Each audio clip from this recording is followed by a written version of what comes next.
5 days after the horrific massacre in Las Vegas, and the coroner's office has released the names of all 58 shooting victims. Take a look. This is the Las Vegas Sun, their front page. You look at all these smiling faces and realize these people are all dead now. Now, as for a motive for the shooting, Stephen Paddock, we still don't know anything. And the interesting twist on this, of course, is that ISIS claim that was made earlier this week. Now, in their newsletter, they actually have a weekly newsletter. They show the Mandalay Bay drenched in what is supposed to be blood, and again claiming that Paddock had converted to Islam 6 months ago.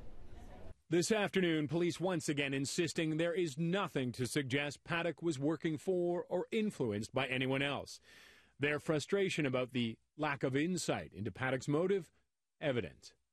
In the past, terror attacks or mass murder incidents, motive was made very clear in most of those cases, by a note that was left, by a social media post, by a telephone call that was made, by investigators mining computer data.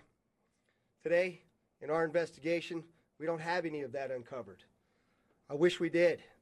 Police say there was also not a second shooter in the room, but still can't say if anyone else knew about his plans. And they don't know what Paddock planned to do with the 50 pounds of explosives they found in his car.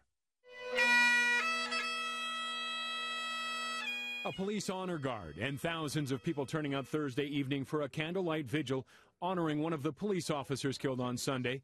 34-year-old Charleston Hartfield was off duty when he was shot. He leaves behind a wife and 2 children. All the victims are also being remembered by a long row of white crosses set up on the divide along Las Vegas Boulevard. They're the work of a Chicago carpenter who drove across the country to install the crosses near the Welcome to Las Vegas sign, each carrying the name and photograph of one of the 58 victims.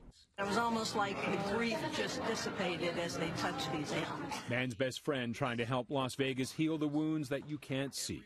Therapy dogs from Canine Comfort Dog Ministries meeting with survivors of Sunday's devastating shooting, providing a gentle distraction from the horrors of the week.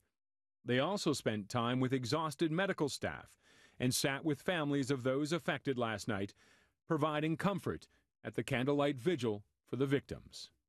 The Lutheran Church's Comfort Dog program started in 2005 after Hurricane Katrina to help the victims of that horrific hurricane. Since then, it has been some of the worst tragedies in the United States, such as the Newtown shootings and also Hurricane Harvey being the most recent place those dogs have visited.